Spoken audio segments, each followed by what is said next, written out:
Yes,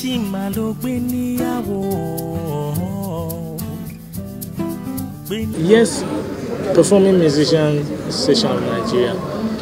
But the matter of the fact is, everybody has to man up, understand that it's not being cool that makes you not take care of your future. You know, you think you want to be fashionable, you want to be trendy, you want to be like, oh, I'm busy, man. I got a show in Tanzania, I can't make a meeting, and all that. My brother, at the end of the day, you feel you are busy now, but along the line, you would need all those things that every man is pushing for later on in your career. So I feel people should create time to be part of these things, because when you think you're up to having a say, but you're not participating, there's nothing you can do. It's people that don't deserve the position that will be in. So for me, I just feel like we should all, bury the hatchet and just find a way to resolve. Because for me, I've been seeing so much on the fence. I just feel like I have people on this divide asking me to, I have people on this divide asking me to. So I just sit on the fence, just hope for the best.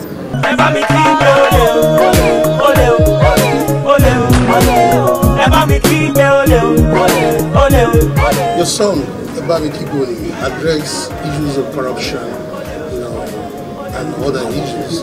And those issues still living with us today. My brother, I be my uncle. you should know that that song is still relevant, and there's a reason why the song is still relevant. The song is still relevant because it's still very applicable to the situation out there.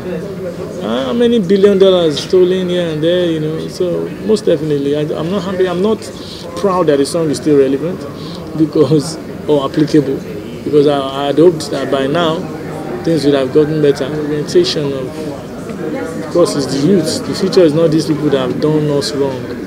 The future is the youth.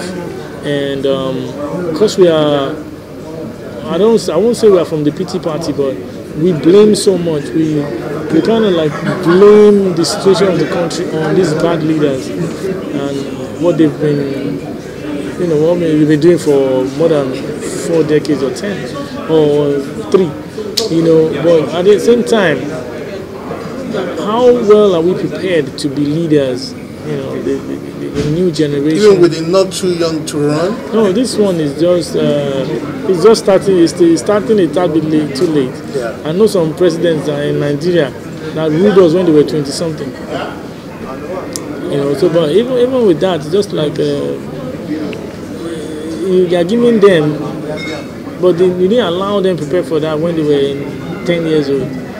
Now some of them are 30 and you want them to, start preparing for that. Or are we going to wait for another 30 years for people to reorientate themselves about leadership and knowing that they can be a president?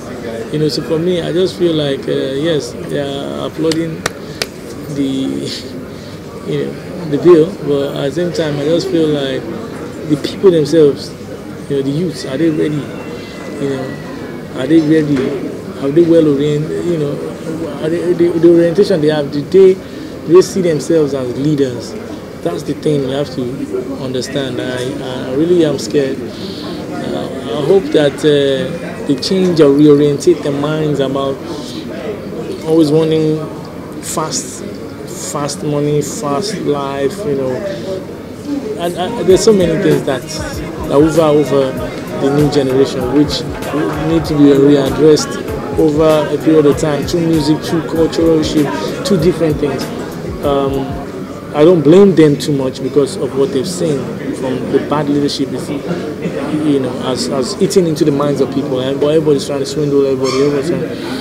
But we need to know when to cut it off and restart, refresh. So I'm so I envy Baba Femi and Sheon so much. So that I'm like, this guy's I feel like picking it out. So I'm really very happy that 20 years, coincidentally, we're just celebrating 20 years of Professor Pella, 20 years of Fela. So these two icons are people that are very close to my heart and I love. So big shout out to the Kuti family, the legend who always live in our hearts. Yes. Thank you very much.